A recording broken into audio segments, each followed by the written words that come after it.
어서 오세요. 시사 전문 바리스타들이 엄선한 뉴스만 다루는 이곳은 시선 집중 시사 카페입니다.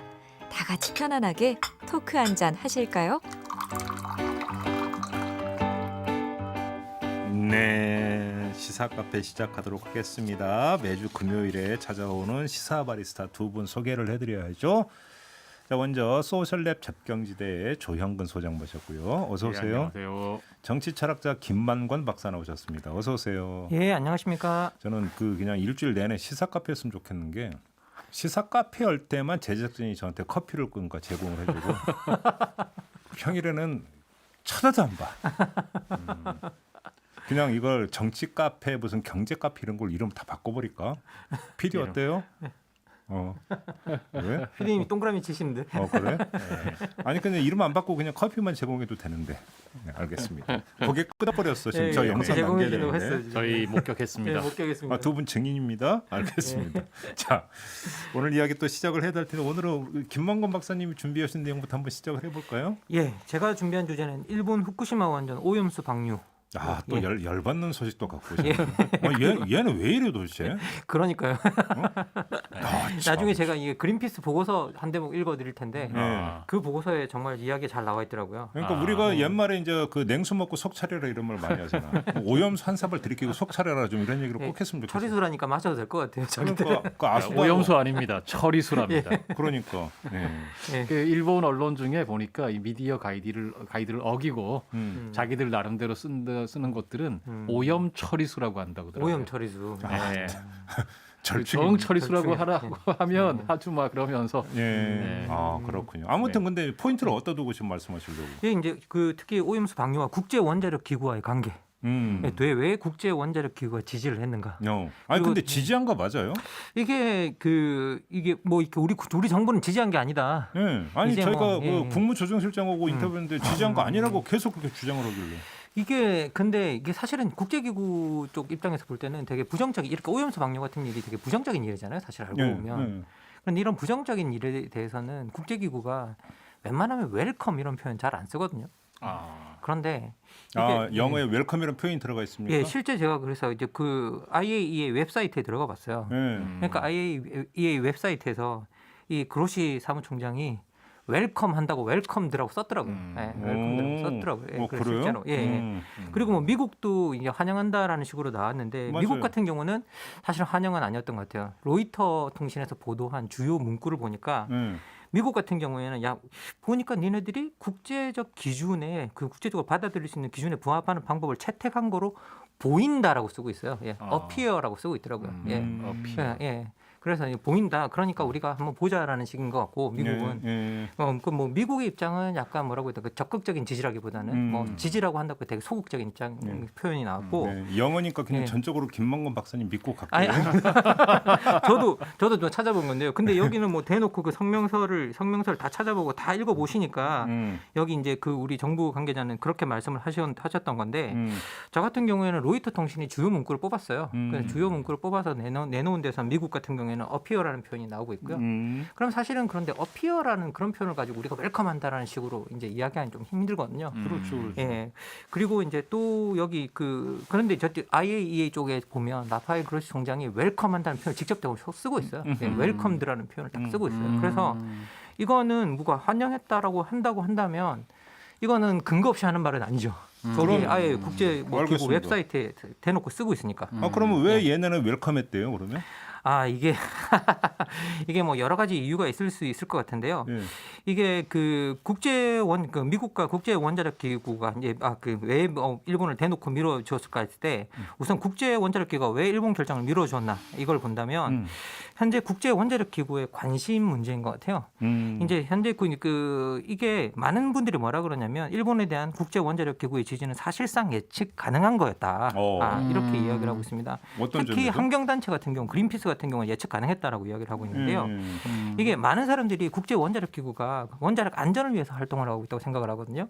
맞습니다. 원자력 안전 활동을 다 하고 있고 그리고 실제로 들어가 보면 국제 원자력 기구 웹사이트에서도 주요 이제 활동을 안전을 위한 활동이 다 들어가 있어요. 아니 북한 떠오르면 되는 북한. 예. 그런데 알고 보면 국제 원자력 기구는 원자력 에너지 사용 확대를 위해서 활동하는 기구입니다. 이게 왜냐하면 이게 그 지금 가장 더 이게 큰 이슈가 된 게 국제 원자력 기구 내에서는 지금 에너지 동력이 탄소 중심에서 친환경으로 이행이 되고 있잖아요. 그렇죠.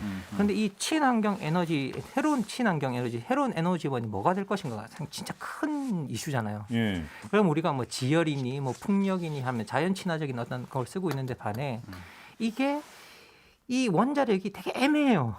탄소에 비해서는 나은데 이게 위험성이 너무 큰 에너지인 거죠. 한번 사고가 나면. 그렇죠. 예. 표본이 지금 후쿠시마인데 뭐. 예, 그렇죠. 예. 그래서 이제 많은 국가들이 원자력이 탄소보다는 낫지만 근본적인 새로운 대안이 될 수 없다. 만약에 에너지원을 이동해야 된다면 원자력이 아닌 다른 에너지원으로 옮겨가려고 준비 중이에요. 예. 그것 때문에 지금 국제 원자력 기구가 엄청나게 열심히 원자력이 얼마나 새로운 에너지원에서 알맞는 적합한 에너지인가를 열심히 홍보하고 있는 중이거든요. 이게 왜 그걸 홍보하냐면 원자력이 새로운 에너지원으로서 지지를 잃게 되면 자연스럽게 국제 원자력 기구의 위상이 떨어져요. 당근이죠. 그거. 예. 그럼 그 역할이 낮아지죠. 그러면 애초에 이 기구가 그 원자력의 안전 문제 때문에 생겼다고 할지라도 모든 기구는 자체적으로 살아남으려고 하는 습성들이 있거든요. 그러면 이 기구는 자기의 영향력을 이제 확대해서 영향력이 줄어드는 걸 원치 않죠. 그리고 새롭게 어쨌든 에너지원이 이동하고 있기 때문에 그 이동하는 가운데 자기의 영향력과 위상을 높일 수 있다라고 생각을 하거든요. 네. 그런데 이 후쿠시마 사건 같은 이런 위험하게 원자력 사건이 이렇게 사고가 딱 나면 이게 원자력이 새로운 에너지원으로서의 동력을 잃는 이유가 되는 거예요. 그렇죠. 아니 그러니까 했는데 만약에 국제 원자력 기구가 이제 일본을 비난해 버리면 그렇죠. 이러면 결국은 이게 부메랑이 자기한테 돌아오는 자기한테 돌아오는 거죠. 그죠. 예. 그래서 이제 원자력 한번 사고 나면 파장이 엄청나다는 거 모두가 다 아는 사실이고 이런 측면에서 후쿠시마 원전 같은 경우에는 장기적으로 볼 때 국제 원자력 기구에 정말 큰 타격을 입혔던 이게 사건이었어요. 그렇죠. 예. 그래서 이게 후쿠시마 원전 사건을 이게 정말 빨리빨리 단기적으로 팍팍 덮는 것 그리고 이 문제가 되게 장기적으로 가지 않고 단기적으로 처리할 수 있는 문제라는 걸 보여주는 게 되게 중요한 과제였어요. 그러니까 이게 너무 오래 가는 거로 보이면 국가들이 지지를 하지 않을 거 아니에요. 그렇죠. 그래서 이게 결국은 국제 원자력 기구가 일본이 처리하는 방식에 동의할 수밖에 없을 거라고 하면서 세계적인 환경단체들이 다 지적하고 있었어요. 예, 그래서 이제 그 일본과 원자력 기구가 후쿠시마 원전 폐로와 오염수 처리를 위해서 긴밀하게 움직일 수밖에 없다. 결국은 국제 원자력 기구는 일본의 결정을 지지할 거다라고 이제 그렇게 이야기를 계속 하고 있었습니다. 그래서 제가 이게 그 특히 일본 쪽과 관련해서 왜 그럼 일본이 이런 일을 하려고 하느냐라고 했을 때 또 제가 그린피스 보고서를 보니까 제가 여러분한테 아까 읽어드린다고 했는데요. 이게 정말 잘 요약해 놓고 있어요. 이게 뭐라고 이야기하고 있냐면 일본 정부와 도쿄 전력은 100만 톤 이상의 오염수 처리를 둘러싸고 신화를 만들어내는데 성공했다. 2022년이 되면 더 이상 오염수를 저장할 공간이 없다는 것. 그리고 방사성 삼중수소가 오염수 내 유일한 방사성 핵종이고 그것이 무해하다는 것. 이게 처리수이지 오염수가 아니라는 것. 그리고 방류 외에 다른 대안이 없다는 것 등이 신화의 내용이다. 일본 정부는 재정적, 정치적 이유로 거짓말을 이어가고 있다. 오염수를 바다에 방류하는 선택은 일본 정부에게 가장 저렴한 선택이고 그렇죠. 2011년 원전 사고의 영향이 단기적이고 제한적이라는 인식을 퍼뜨리는 일본 정부의 목적에 부합하기 때문이다. 그런데 이게 뭐냐면 원전 사고 영향이 단기적이고 제한적이라는 인식을 퍼뜨리는 거는 IAEA하고도 맞아요. 이 목적 자체가. 예. 하지만 일본 정부의 바람과 달리 후쿠시마 오염수 위기는 긴 세월 동안 인류를 괴롭히는 위협의 전형이 될 거다. 네. 예, 후쿠시마 주민, 일본 국민, 나아가서 국제사회 공동체의 건강, 환경, 인권 보호를 위해서 우리들이 수용할 수 있는 유일한 방안은 오염수를 장기적으로 저장, 처리하는 거다라고 그렇게 이야기하고 있어요. 그럼 여기는 다른 방법들이 몇 가지 있는데 그중에서도 저장, 처리하는 게 가장 좋은 방법이라는 거죠, 지금 현재는. 그리고 바다에 방류하는 건 제일 쉬운 방법인데 이 가장 쉬운 방법을 왜 IAEA가 지지했느냐라고 했을 때 근본적으로 자기 기구의 생존 문제가 달려있기 때문에 그럴 수밖에 없었다라는 걸 이야기를 드릴 수 있고요. 그리고 이거는 이미 많은 곳에서 이야기된 겁니다. 국제 원자력 기구 내에서 재정 기여자로서의 일본의 위상. 그러니까 그 얘기들 한번 해보시죠. 그러니까 그 결국은 지분이 큰 거잖아요, 일본의. 예, 그렇습니다. 이제 일본이 그 재정 기여자로서 3위 정도를 차지하고 있는데요. 3등입니까? 예, 3등. 근데 사실 모든 국제기구에서 일본이 재정 기여자로서의 2등, 3등이에요. 모든 국제기구에서 2등, 3등은 1등은 늘 미국이고요. 1등은 늘 미국이고요. 그리고 뭐 미국 같은 경우 퍼센테이지도 거의 다 정해져 있어요. 보면. 들어가 보면 이게 일단은 유엔 예산을 중심으로 해서 퍼센테이지들이 거의 비슷하게 정해지거든요. 뭐 기구마다 조금씩 다르긴 한데 이게 다 정해져 있는데 미국 같은 경우에는 거의 22% 정도 예, 왔다 갔다 모든 국제국에서 거의 22% 예. 안팎을 이제 차지하고 있고요. 중국 같은 경우에 최근에 이제 11% 안팎인 것 같더라고요. 예, 그리고 이제 일본이 8% 안팎 정도를 차지하면서 거의 3위를 다 그냥 차지하고 있는. 이제 그런 그러니까 걸 볼수 우리나라의 있습니다. 발언력이 약한 거지. 예, 그럼 발언 약하죠. 사실 이게 돈 대주는 게 정말 중요하거든요. 이게 왜냐하면 국제 난민 기구 같은 경우에는 이게 유엔 이게 사실 전문 기구임에도 불구하고 유엔에서 예산을 한 2%밖에 안 받아요. 이게 모든 예산을 다 이게 돈이 기부금을 받거든요. 기부 같은 걸로 하는 건가요? 예, 기부금을 받아서 하거든요. 그래서 이 국제 난민기구 같은 경우에는 장기적인 계획을 세울 수가 없다라고 할 정도예요. 그리고 유네스코 같은 기구가 어떻게 보면 또 보여주는데 유네스코 같은 경우는 지금 재정난이 엄청 시달리고 있거든요.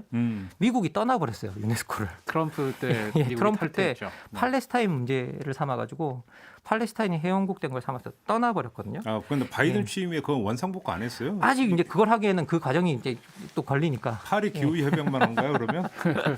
이게 뭐 들어가 보면 이렇게 그 이제 뭐 여러 국제기구에서 여러 국제기구에서 미국이 재정적으로 영향력을 많이 발휘하고 있는데 사실 이게 재정을 얼마 정도 발휘하느냐는 되게 중요한 부분이에요. 이게 왜냐면 미국이 일본의 결정을 미국이 일본의 결정을 밀어주는 것과도 또 연관이 있어요. 이 안에 들어가 보면. 왜냐하면 국제기구에 들어가 보면 이제 국제기구가 이게 자기들이 자본금을 댄 만큼 투표권을 가진 기구가 있어요. 그리고 무슨 주식회사요? 예, 막 주식회사 IMF나 월드뱅크 같은 IMF 월드뱅크가 그런 거죠. 전형적으로 그렇죠. 이제 자기들이 자본금을 댄 만큼 투표율을 가지는데 미국 같은 경우가 보통 15%에서 16% 안팎을 가지고 있거든요. 그런데 이런 기구에서 주요 결정들이 거의 다 85%에서 80% 사이로 나요. 그러면 미국 자체가 비토권을 가지든지 그렇겠네. 자기들이 그러네요. 국가 가지든지 아니면 80%인 경우는 이게 월드뱅크 같은 경우는 미국이 한 16% 갖고 있는데 월드뱅크는 이게 80% 정도가 필요하거든요. 근데 일본이 한 7% 정도 가지고 있어요. 6%, 6에서 7%. 그러면 일본의 도움만 있으면 이게 컨트롤이 가능한 거예요. 모든 것들이 내부적으로. 예. 그래서 사실 이게 국제기구 내에서도 이게 재정 기여자로서의 일본의 역할이 있고 그리고 일본이 미국과의 관계가 되게 밀접할 수밖에 없는 게 미국이 국제기구를 컨트롤할 때 재정 압박이나 아니면 투표를 통해서 하는데 소위 말해서 투표권, 비토권을 활용할 수 있는 데서는 일본의 역할이 상대적으로 중요한 데가 많아요. 이제 뭐 세계은행 이런 데서는 되게 중요한 역할을 하고 있죠. 그리고 일본은 국제기구 내에서 또 중요한 문제가 뭐냐면 미국하고 거의 반대 투표를 해본 적이 없어요. 그렇지. 그게 뭐냐면 미국한테 계속 지속적으로 미국 지지 투표를 하면서 얻는 게 있기 때문에 그런 거고. 우호지분. 우호 지분이 있는 거죠. 그리고 더 나아가서 미국과 그런 관계를 맺어 놓으면 국제기구 내에서의 영향력이 또 향상이 되는 거죠. 이제 그렇죠. 그리고 미국 입장에서 보면 얘네들이 재정도 많이 되고 있고 투표권도 많이 갖고 있으면 그죠. 그 재정을 활용해서 또 국제기구를 통제하는 데 도움이 되고 투표권을 이용해서 국제기구를 통제하는 데도 도움이 되기 때문에 미국 같은 경우에는 일본이 되게 중요한 우방 세력 중에 하나인 거예요. 진짜로. 그러면 이제 우리는 그런 생각을 늘 하고 있어요. 우리가 미국하고 친해. 그리고 많은 분들이 우리가 미국하고 제일 친해라고 생각하거든요.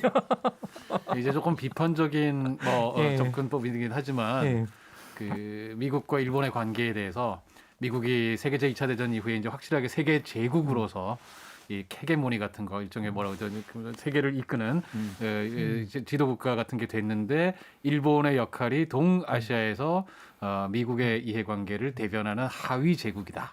혹은 하청받은 제국이다. 뭐 이런 표현을 쓰는 그런 경우가 있더라고요. 아마 이런 경우도 역시 그런 게 좀 반영되는 그런 모습. 그럼 일본은 지역책입니까?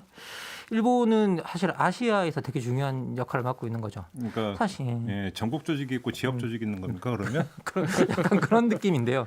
이게 하나의 예를 들자면 이게 사실 이게 중국이 아시아 투자은행을 따로 만들었잖아요. 아시아엔 그렇죠. 인프라 투자은행. 그렇죠. 인프라 투자은행. 그래서 AIIB라고 이제 따로 만들었는데 이게 사실은 알고 보면 이게 IMF랑 세계은행에서 중국의 지분을 안 늘려줘서 만든 거거든요. 근데 중국의 지분을 늘리려면 이게 85%나 80%의 동의가 필요해요. 근데 이걸 계속 안 늘려주고 있었던 거예요, 미국이. 특히 공화당이 반대해가지고 못 늘리고 있었어요. 의회 내에서 통과가 안 돼가지고 국제기구 내에서 위상을 높이는데 한 나라의 정당이 그걸 통과시켜주는 게 되게 그 애매한데 어쨌든 그것 때문에 위상을 못 높이고 있다가 중국이 열받아서 그걸 세운 거였거든요.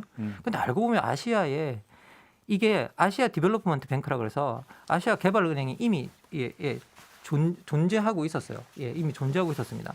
그럼에도 불구하고 중국이 아시아 투자 이제 그 소위 말해서 투자은행을 세운 거죠.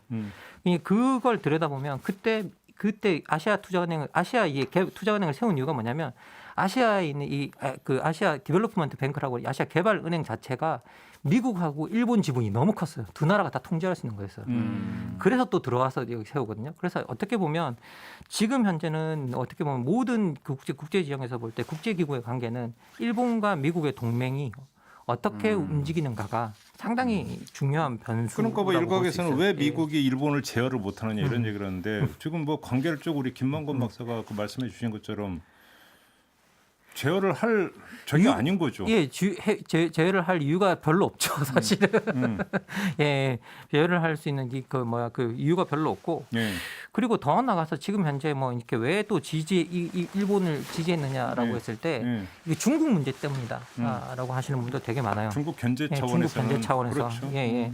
그래서 실제 이제 어떻게 보면 미국 같은 경우가 그 피보트 에이시아 정책이라 그래서 아시아로 이동하는 그런 정책을 썼는데 지금 이걸 재균형 정책이라고 부르거든요.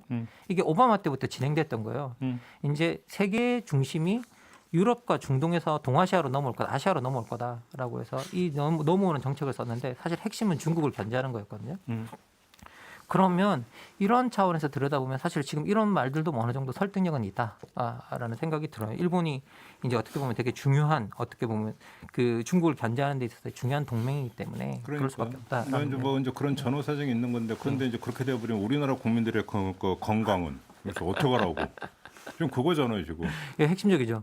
사실 그래서 지금 뭐 이렇게 여러 가지 해외 기사들을 봤더니 이제 중국 그리고 대만 한국이 같이 이제 이 문제에 대해서 협력하기 위해서 합류했다. 그러니까 이게 뭉쳤다. 그래서 일본의 플랜을 이제 무산시키기 위해서 이렇게 됐는데 이게 알고 보면 뭐 미국과의 관계에 대해서도 상당히 많은 그 영향을 미칠 것이다. 아니 그러니까 그 한국 보고 미국 선택할래, 중국 선택할래 이렇게 이야기할 게 아니라.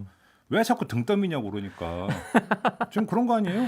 예, 사실 생각해 보면 저는 이제 우리나라의 최근에 이제 그 중국과 미중 관계가 사실 되게 애매하잖아요. 그래서 이게 사실 우리는 미국과 중국으로부터 다 이익을 얻어내고 있는 국가이기 때문에 이게 사실 그 스탠스를 어떻게 잡느냐, 우리의 위치를 그 사이에서 어떻게 잡느냐가 진짜 중요한데, 근데 일부에서는 미국을 잡아야 된다.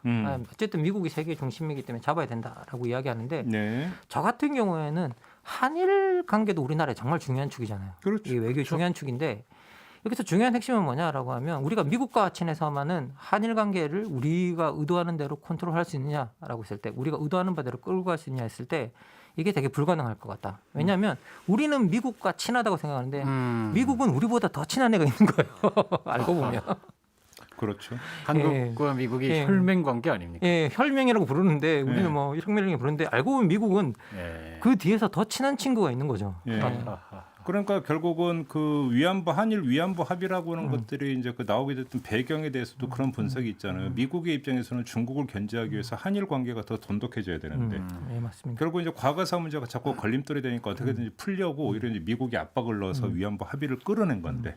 그때는 그래서 뭐 오바마 정부를 비난하는 사람들도 있었죠. 그렇죠. 근데 오히려 이제 거기다 화근이 되어버린. 그렇죠. 뭐 이렇게 되는 거 아니겠습니까? 예. 결국은 미국의 이제 그 전략적 목표는 중국 견제이기 때문에 뭐 한국을 대하는 태도랑 또 별로 하위 범죄에서 접근해 들어가는 거 아니냐 이 얘기를 할 수밖에 없는 거죠. 그렇게 놓고 본다면.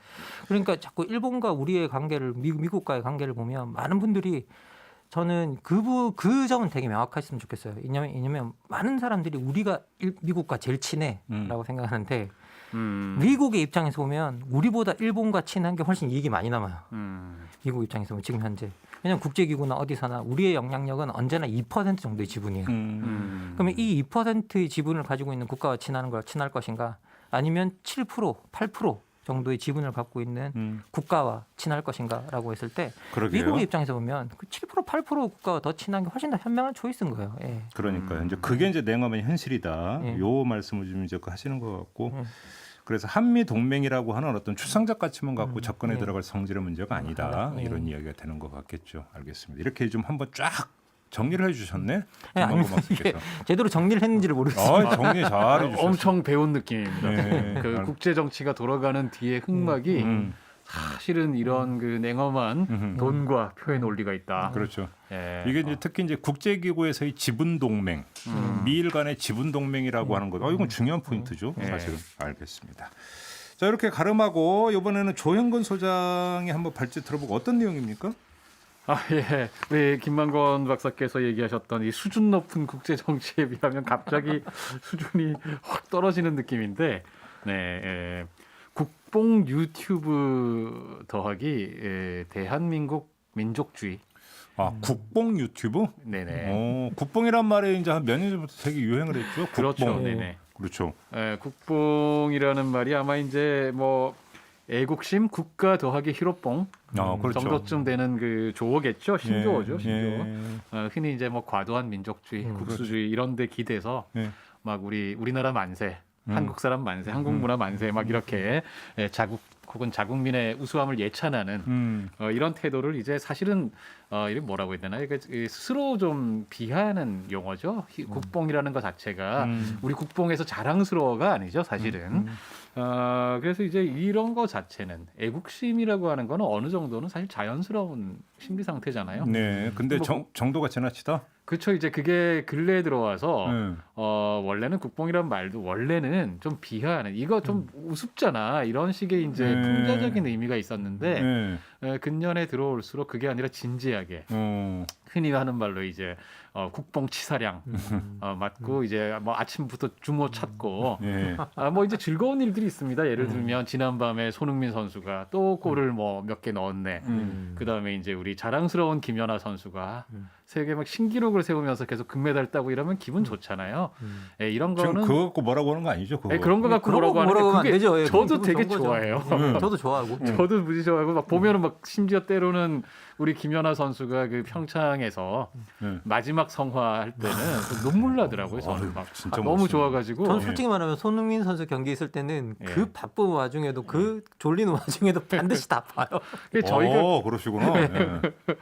이게 사실 참 즐거운 겁니다. 그게 좋고 우리가 자기가 살고 있는 나라에 대해서 어느 정도 자부심 갖는 건 당연한 거잖아요. 아니 인생이 그렇게라도 엔돌핀을 돌게 해야죠. 그렇죠. 엔돌핀 막 나오고 좀 좋은데 이제 이게 어느 정도 좀 지나가지고 우리가 세계 최고 짱짱, 한국이 뭐든지 최고, 더 나가서 다른 나라는 다 형편없어, 나빠, 전 세계가 우리를 우러러보고 있어. 이런 식으로 되면 이제 이게 조금 이상해지는 거죠. 쉽게 이제 그럼 이제 도가 지나친 그렇죠. 이제 그 치사량을 넘은 그렇죠. 이제 국뽕 유튜브 예를 들면 어떤 게 있는 겁니까? 이제 이게 여러 가지 보니까 제가 이제 좀 사실은 저는 유튜브라는 걸 원래는 안 했어요. 그 뭐 가끔 뭔가 찾아볼 때 그러다가 작년 이래로 좀 보게 되는데 처음에 뭐가 재밌는 게 있는 거예요. 재밌네 하고 봤더니 유튜브 알고리즘이라고 하는 게 무서운 거더라고요. 뭐 그 한 번만 봐도 그거 하면 완전 개미지옥에 빠지게 만들었는데 그래서 한동안은 제 그 유튜브 화면에 접속을 하면 늘 국뽕 컨텐츠들이 제가 국뽕이 좋아가지고 보다 보니까 계속 그래서 제가 치사량 수준에 달한 거죠. 저도 사실은 이게 부품 국산화 있잖아요. 우리 한일 관계 되게 나빠졌을 때, 그래서 그 소재 국산화 부분을 찾아보기 시작했었거든요. 소부장 얘기 나올 때, 소부장 이야기 나올 때, 그랬더니 그 이후로 이제 국뽕 콘텐츠들이 계속 이제. 그래서 이제 일단은 보면은 제가 조금 분류를 해보니까 일단은 한국 그리고 한국 문화, 한국인에 대한 찬양. 그야말로 이제 가장 전형적인 그 국뽕 유튜브 컨텐츠라고 할 수 있을 텐데, 이게 이제 약간 특징이 있는 것이. 그냥 자화자찬도 있지만 특히 인기를 많이 끄는 것은 외국인들이 하는 것이죠. 특히 외국인들의 한국 찬양. 그렇죠. 한국어를 잘하는 외국인, 특히 제가 볼 때는 서양인들. 다른 나라 사람도 지금 아니고 머릿속에 서양인들. 떠오르는 게 여러 개 있어요. 여러 컨텐츠가 있는데 제가 굳이 그 이름을 저기 원고엔 적었습니다만 굳이 광고하는 것도 아니고 안 하겠습니다. 굳이 그러니까 이름을 얘기하면 아마 우리 지금 보는 청취자님들도 다 머릿속에 떠오를 텐데 백인이 나와가지고 네. 그들이 그렇죠, 맞습니다. 뭐 선진국 출신의 백인이 나와서 한국이 이런저런 정말 정말 좋아요. 막 따봉 그래서 이제 이래버리면 뭔가 뿌듯하고 심지어 이제 그게 더 나가가지고는 자국에 돌아가서 어떤 분 같은 경우 자국에 돌아가서 네. 자국 사람들에게 한국 문화를 소개시켜주는 거죠. 자기 친구들 예. 막 다들 막 뻑 가가지고 예. 이렇게 좋아 막 그래서 이제 그런 다음에 심지어는 같이 한국에 와요. 뭐 근데 이게 유튜브만 아니라 이제 저기 케이블 애들만 나오던데. 뭐. 케이블. 네, 그런 아무튼, 콘텐츠들이 아무튼. 이제 사실은 지금 많이 퍼졌죠. 굉장히 트렌드가 돼 있어서요. 보다 보면 기분이 좋습니다. 네, 그렇죠. 예, 기분이 좋습니다. 거부할 수 없죠. 그다음에 이제 또 하나는 이번에 사실은 이제 지난주에 뉴스가 화제가 좀 됐던 그런 정도의 것들인데 한국인이 외국에 여행을 간다든지 네. 아니면 외국에 살면서 한국인과 외국인 커플들이 네. 외국에서 살면서 이제 한국에 대한 어떤 태도들을 보여준다든지 이런 것들인데 지난주에 이제 화제가 됐던 컨텐츠가 어떤 거였냐면 사실은 이제 올라온 거는 이미 제법 됐는데 그 사람이 이제 세계 일주 여행을 하는 한국인 유튜버가 있는 거죠. 네. 젊은 유튜버, 남성 유튜버가 있는데 이 사람이 이제 올린 유튜브의 제목이 평균 키 160cm 방글라데시에서 한국인이 가면 연예인 되네. 그런 게 있었어요. 예, 그래서 이제 지금 본인이 이제 그 나라 가면 한국인은 다 모델 된다 이런 겁니다. 예, 그런 거죠. 이제 그래서 키가 이제 커서. 예. 그래서 이제 이게 저도 가서 봤어요. 이제 화제가 됐길래 그러니까 원래는 이제 제목을 그렇게 달았다가 워낙에 비판이 많아지고 이러니까 처음에는 댓글로 좀 이제 죄송하다 제가 좀 과했다 썼다가 제목은 안 바꿨다가 최근에 좀 더 문제가 되면서 결국은 제목까지 바꾸고 자기도 배우겠다 좋은 기회로 삼겠다 이렇게 했는데 그게 이제 거기 가서 제가 들어가서 봤죠. 뭐 아직 훈남이에요 이분이 훈남이고 키도 사실은 제 기준에서 볼 때는 훨씬 큰데 자기는 한국에서는 키 작은 평범남이다. 근데 여기 왔더니 이제 난 이렇게 이제 거기 가면 이제 막 BTS 하면서 막 여학생들이 막 환호하는 장면도 있고 여러 가지 있는데 가장 이제 제가 아쉬웠던 그 여러 가지 장면들 보면 사실은 뭐 우리가 우쭐할 수 있죠. 사람이니까. 그런데 가장 그랬던 게 이렇게 왜 우리 이런 거 들고서 이렇게 방송하잖아요. 여기 이게 뭐라고 그러나 이거 손에 들고 하는 거. 셀카봉. 네네 셀카봉 들고 이렇게 현지인 이렇게 같이 이렇게 하면서 그 앞에 이분 있는데 뭐라고 얘기하냐면 이분들은 이제 이거 코리안 라이브 쇼다. 이렇게 얘기를 하면서 이야기하는 게 부시맨 영화 이야기를 하더라고요. 예전에 기억나십니까? 이 사람들은 자기를 너무 신기해한다. 부시맨이 콜라병 보고 신기하지 않냐. 이런 표현들이. 야, 그 되게 오래된 영화인데. 네, 근데 이제 다행스러운 것은 거기에 댓글들이 같은 한국 사람인 것이 부끄럽다. 그렇죠. 네, 그렇죠. 그다음에 당연하죠. 이제 뭐 그러니까 조영건 소장이 지금 그 문제 제기는 이런 거잖아요. 한국이 좋다, 한국이 위대하다, 뭐 다 좋은데 백번 양보해서 다 좋은데 그게 상대를 비하함으로써 그렇죠. 우리를 네. 지켜 올리는 거 좀 아니지 않느냐? 그래서 제가 오히려 이제 댓글을 보면서 아이고 오히려 약간 이제 다행이다. 또 이제 그 중에는 그 북유럽 남자가 와가지고 한국에 왔더니 평균 키 170 한국에서 나 연예인 됐음. 이런 거 나오면 너 기분 좋겠냐? 아니나 다를까 그 댓글들 중에 방글라데시 유학생이 한국에서 유학하고 있는 유학생이 이제 이걸 적은 글이 있는데 굉장히 가슴을 울리더라고요. 그래서 제가 약간 좀 적어왔는데 현재 한국에서 유학 중인 방글라데시 학생입니다. 네. 제목을 보고 굉장히 안타깝고 속상해서 댓글을 어쩔 수 없이 답니다. 일단 방글라데시에서는 키에 전혀 집착을 안 하고 저도 개인적으로 신경을 안 쓰는데 제목을 보고 좀 불편했습니다. 평균 키가 작다고 살짝 무시하는 것 같아서 말입니다. 그리고 큰 오해를 하시는 것 같은데 방글라데시에서 키가 크다고 특별하게 보는 시선도 없습니다. 그리고 네, 인정합니다. 방글라데시는 후진국이고 아직 많이 부족하고 어려운 나라죠. 근데 뭐 저희가 그러고 싶어서 그런 게 아니고 더러운 정치, 주변에 있는 대륙들 때문에 어쩔 수 없이 잡혀 살고 있습니다. 대부분 방글라데시 사람들은 한국과 일본을 롤 모델로 생각합니다. 특히 한국을 더 존중하는 것 같아요. 한국도 같은 역사가 있었는데 지금은 180도 바뀌어서 선진국이 되었잖아요. 한국한테서 배울 게 많은데 제목부터 저렇게 나오시면 좀 실망스럽지 않을까 싶습니다.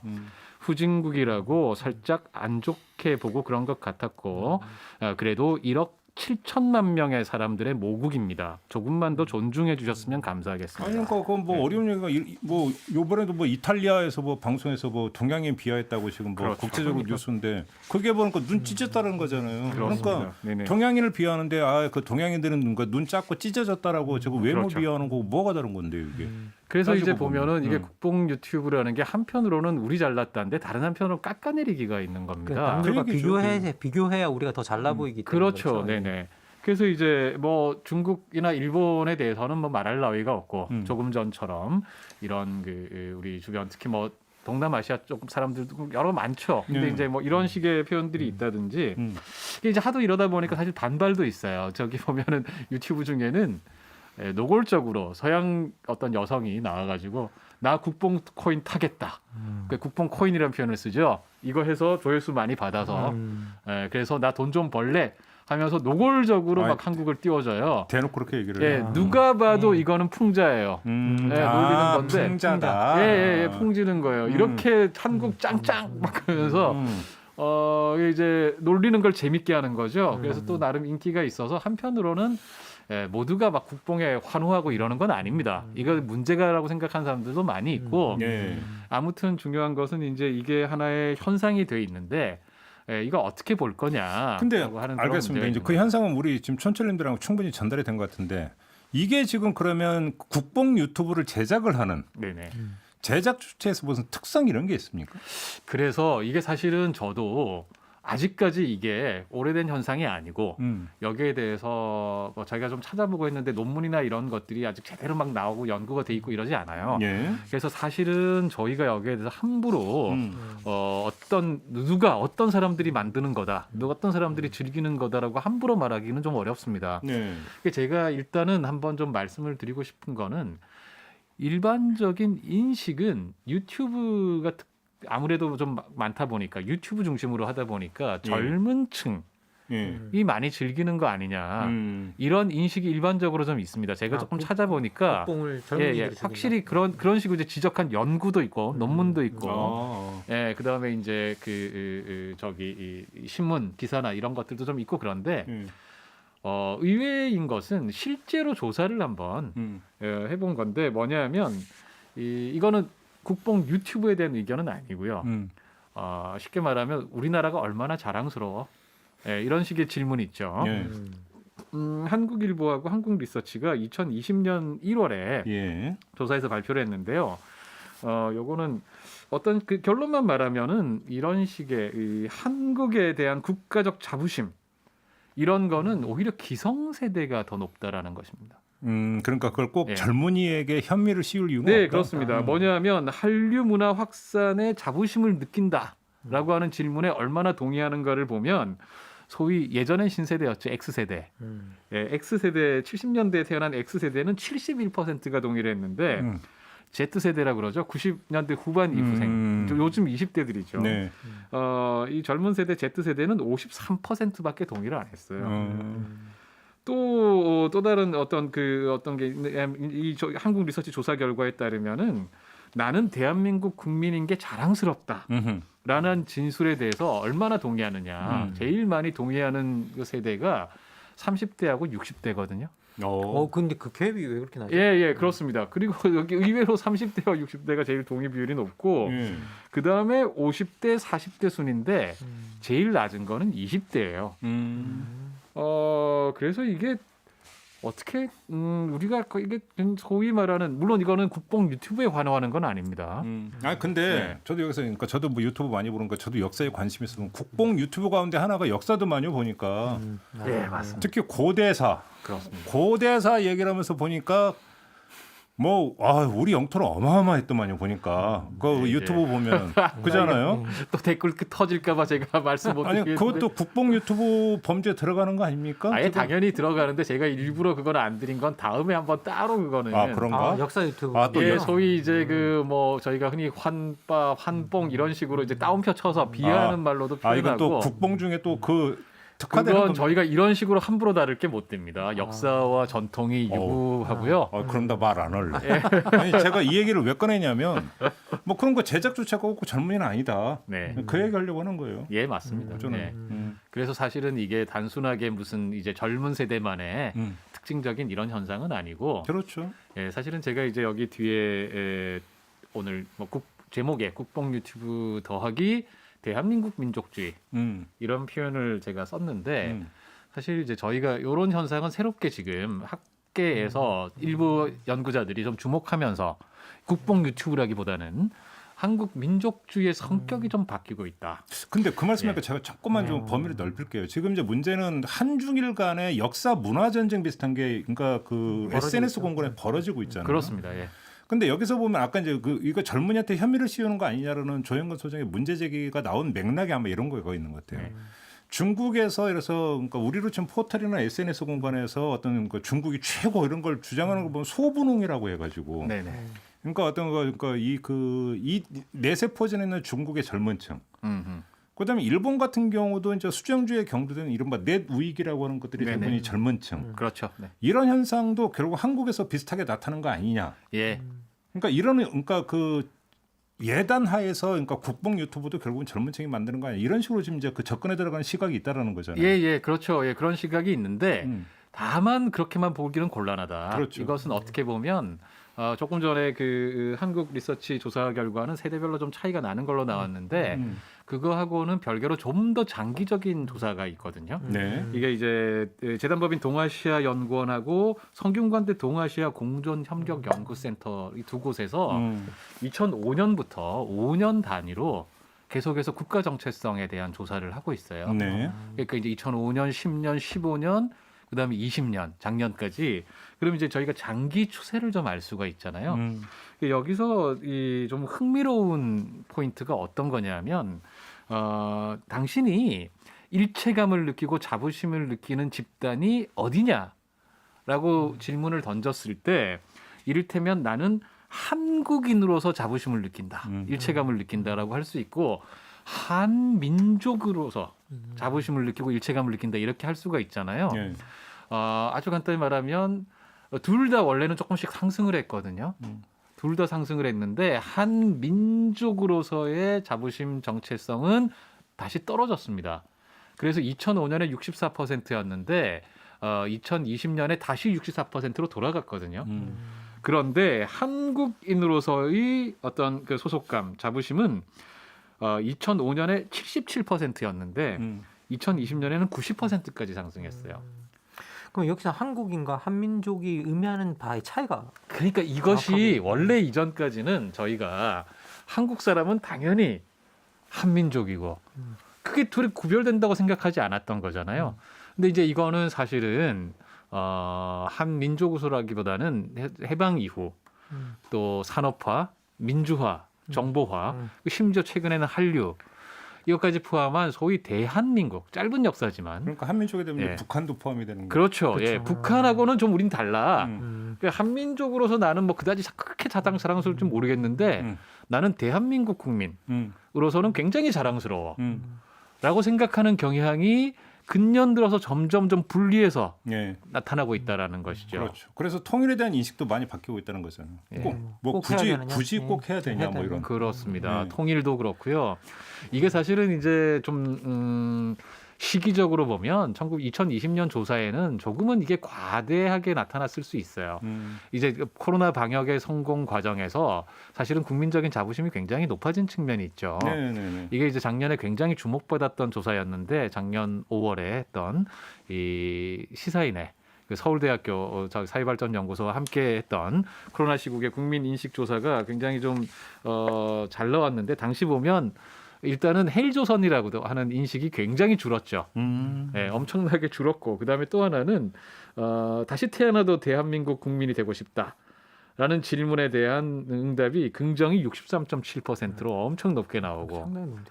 무엇보다 선진국과의 비교해서 우리가 더 선진국이라는 답변이 압도적으로 높게 나온 거죠. 그러니까 그 코로나 방역이 이제 제대로 되면서 우리가 선진국이다 이런 얘기가 많이 나왔죠. 맞습니다. 당시에 또 보면 특히 서구에서 일부 지식인들보다 언론들이 한국의 방역은 저게 전체주의 국가라서 성공한 거야. 막 이런 식의 비하의 시선이 있었지 않습니까? 근데 이제 그 맞은편에 이제 로라 비커 기자인가 이제 이분의 어떤 보도가 또 엄청나게 조명되고 맞습니다. 국내에서 예. 이렇게 이제 정신 똑바로 박힌 기자도 있구나. 예. 그죠? 뭐 이런 그러니까 이야기가 나왔던 것도 다 그 이제 그 맥락에서 나오는 건데요. 근데 그러니까 이게 지금 조영근 소장이 제기하는 문제는 이게 과도하게 민족주의로 갔을 때는 여기서 여러 가지 부작용이 나올 수 있다. 그것이 결국 이제 배타적인 어떤 정사의 유포로 가고 예. 이것이 결국은 어떤 혐오와 배제로 또 연결될 수 있다. 이런 점을 좀 우려를 하는 그래서 거죠. 이제 이게 양면성이 다 있는 것 같습니다. 뭐냐면 이제 그 한편으로는 이런 식의 생각, 대한민국 민족주의다라는 표현은 아직까지 학계에 뭐 일반적으로 정착된 표현은 아니고 일부 학자들께서 쓰고 계신데요. 예. 한편으로는 여기에 가능성이 있는 거죠. 음. 뭐냐면 이제 해방 이후에 이 긍정적인 역사라고 하는 측면에서 보면 산업화와 민주화, 정보화 그리고 한류 이런 게 네. 예를 들면 특정 정치 세력이 만들어낸 업적이 아니잖아요. 이건 진보와 보수가 함께 공유해온 역사고 또 서로 다른 세대들이 함께 이뤄낸 성취이기 때문에 그렇죠. 이것을 통해서 서로가 우리가 함께 한국을 그래도 좀 더 좋은 나라로 세계 나름대로 좀 내세울 만한 롤 모델로 만들어냈다는 점에서 합의하고 맨날 우리 싸우지 않습니까? 그게 아니라 서로 간에 우리 좀 더 좋은 역사를 만들어낼 수 있었다는 걸 확인할 수 있는 좋은 재료로 삼을 수 있다라는 거죠. 그런 에너지로. 그런 측면에서는 아마도 지금 특히 대한민국 민족주의라는 용어를 쓰시는 분들은 예. 그런 측면 주목하시는 것 같아요. 근데 이제 다른 한편으로 조금 전에 저희 처음에 이제 국뽕 유튜브 일부 이런 것들처럼 이렇게 타국을 비하하면서 그렇죠. 우리가 최고다라는 식으로 가게 되면 그거는 사실은 특히 안 그래도 지금 주변국들과의 관계가 근년에 어느 한쪽의 문제이기 전에 좀 최악이지 않습니까? 특히 이제 저희가 90년대부터 2000년대 초반 정도 사이를 보면 참 좋지 않았습니까? 사실은 그 시기에 보면은 여러 가지 면에서 좋았고 그것들이 경제적으로도 그렇고 여러 가지 측면에서 저희들에게 좀 희망을 좀 주던 시기가 있었는데 그 시기 떠올려 보면 이런 상황이 좋은 게 아니죠. 그렇죠. 예. 네. 저는 이제 어떤 생각이 좀 드냐면 사실 이렇게 모든 사람들은 자기가 속해 있는 집단이 어딘가에서 자신의 정체성도 발견하거든요. 맞아요. 그렇죠. 예, 네. 그래서 이제 우리가 정말 자부심을 가질 만한 집단에 소속되어 있는가, 이건 정말 중요한 문제라고 생각해요. 그렇죠. 예. 내가 이렇게 소속된데 이게 뭐 자랑스럽다는 표현도 그렇고 그냥 자부심인 것 같아요. 그렇죠. 내가 그냥 자부할 만한 자존감. 자존감을 지킬 만한 네네. 집단에 속해 있는가. 그래서 이제 모든 사람들은 그런 집단에 속하려고 노력하고 맞습니다. 그런 집단에 속했을 때 만족감과 행복감을 느끼는 게 맞거든요. 네. 그래서 저는 우리가 만약에 그런 국가를 만들어 나가고 있고 그런 공동체를 만들어 나가고 있어서 네. 사람들이 그런 이제 만족감을 느끼고 그것을 통해서 자부심을 찾을 수 있다면 이게 나쁜 현상은 아닌데 네. 근데 그 자부심을 갖는 방식들이 결국은 타자와의 비교. 그렇죠. 예. 바로 그 예. 문제가 있는 거죠. 그 주된 방식이 타자와의 비교가 네. 되고 그리고 타자와의 비교를 통한 타자의 비하. 네. 이제 이런 것들이 되는 게 우리가 가장 잘못된 방식으로 우리의 자부심을 그렇죠. 획득하는 네, 맞습니다. 방식이고요. 우리의 그렇죠. 공동체에 그렇죠. 하는 그런 것들을 획득하는 거기 때문에 이런 부분은 우리가 조금 진짜 당연히 경계해야 되지 예. 않을까. 그리고 저는 국뽕 유튜브에 대한 이제 어떻게 보면 유튜브 우리 소장님께서 그렇게 말씀하시니까 그렇게 표현을 한다면 국뽕을 이렇게 막 고용하는 유튜브들이 만드는 목적이 정말 국뽕이 목적일까? 어허. 아니면 그 유튜브를 통해서 수익을 많이 얻을 수 있기 때문일까? 그러니까 그것도 한번 살펴봐야 될 것 여기서 같아요. 국뽕 그건 코인입니다. 예. 합 결합된 거죠. 코인 유튜브. 예. 이렇게 정리하면 되는 겁니다. 코인 코인 유튜브인가요? 코인은 근데 뭐 많죠. 뭐 예. 여러 종류가 많은데요. 예. 근데 한편으로 이제 아까도 잠시 나왔던 얘기지만 또 한편으로 이제 비교의 문제가 있고 비교한다라는 것이 비하하고 비교하는 것이 문제가 된다는 측면이 있고 또 하나는 아까 잠시 나왔지만 이제 헬조선이라고 하는 것에 대한 인식이 있지 않습니까? 네. 이게 서로 간의 양면 극단적으로 서로 다른 인식이잖아요. 한편에서는 대한민국이 세계 최고고 외국인들이 와서 다 눈물을 흘리면서 무릎 꿇은 그런 훌륭한 나라인데 다른 한편으로는 탈출하고 싶은 헬조선이다. 이 두 인식이 동시에 존재하는 거잖아요. 그렇죠. 사실은 보면 이제 그래서 어떻게 보면 둘 다 현실이죠. 현실의 일면을 갖고 있는 겁니다. 아예 거짓말은 아니거든요. 둘 다. 뭐 사는 네. 것도 어떤 때는 기분 좋고 어떤 때는 우울하고 뭐. 예, 뭐 사는 게 원래 그런 건데 생각해 보면은 이제 그 둘 다를 동시에 잘 볼 수 있어야 되는데 그렇죠. 우리가 살면서 이제 왔다 갔다 하긴 하지만 균형을 잡는 게 중요한데 이를테면 국뽕 오늘 뭐 유튜브 오늘은 주제가 국뽕이니까 국뽕에 취하다 보면 한편 한국에 분명히 헬 같은 현실들이 있거든요. 네. 지난주에 저희가 또 그런 얘기 했었고 그런 것들을 정말 가리는 뽕이 되는 거죠. 정말 잘못하면. 그러니까 저도 한 말씀만 하면 우리가 이제 종종 의아한 게 어떤 한 정치인을 보면은 전 국민이 다 아는데 왜 저 정치인 혼자 모를까? 네. 이런 생각을 할 때 종종 있지 않습니까? 네. 근데 그럴 수밖에 없다고들 해요. 왜냐하면 뽕. 국뽕 이전에 정치뽕이 있기 때문이에요. 아, 왜 그러냐면 정치인은 결국은 지지자들에게 둘러싸여서 정치 행위를 하기 네. 때문에 맞아요. 우리 의원님 내지 우리 지도자님만 하니까 뭐냐면 그게 전부인 줄 안다라는 거죠. 아, 그게 도저히 이해가 안 되는 정치적 결정을 내리시는 분들을 볼 때 그렇죠. 그게 알고 뭐냐면 보면 뽕의 효과다. 아, 그러니까 뭐냐면 사실은 그게 이제 뽕이 갖고 있는 가장 위험한 부분이 뭐냐면 객관적인 현실 인식을 못하게 만든다는 점. 그럼 원리는 간통 아니겠습니까? 그렇게 네. 놓고 본다면. 예, 저희가 이제 잠깐씩은 사는데 그런 게 좀 필요할 때도 있지 않습니까? 사실은. 엔돌핀은 당연히 필요하죠. 그렇죠. 예. 그죠? 예, 그거 없이는 또 사실은 가끔씩은 자기 도취하는 맛. 음. 저희가 늘 겸손해야 되지만 또 한편으로는 또 자기 인정 욕구도 있고. 적당한 자뻑은 좋은 예, 거니까. 자뻑을 하게 되는 건 사람인 이상 뭐 네. 당연한데 그게 사회 전체가 그런 방향으로 간다든지 그런 것에 대해서 어떤 경우에는 또 적당히 좀 이제 바람을 좀 빼주기도 하고 이래야 되는데 한편으로는 요즘에는 최근에 이제 좀 좁은 세계일 수는 있지만 네. 아까 통계에서 좀 본 것처럼 전체적으로 그런 방향이 좀 있다 우리 그렇죠. 사회에서. 뭐 이렇게 정리하면 되겠죠. 뭐 다 좋은데 타인과 타국은 비할 필요는 없다. 맞습니다. 맞습니다. 예. 우리 좋다고 우쭈쭈하는 거 좋은데. 그러니까 뭐 그렇게 정리하면 되는 거 아니겠습니까? 네. 자, 오늘 시사 카페는 좀 이렇게 마무리를 하도록 하겠습니다. 자, 김만권 박사, 조영근 소장관은 여기서 인사 나누고요. 다음 주 금요일을 또 기약을 하겠습니다. 오늘 고맙습니다. 예, 고맙습니다. 네, 감사합니다. 네, 저도 함께 올라가고요. 우리 촌철님들 즐겁고 평안한 주말 보내시고요. 다음 주 월요일에 다시 인사드릴게요. 고맙습니다.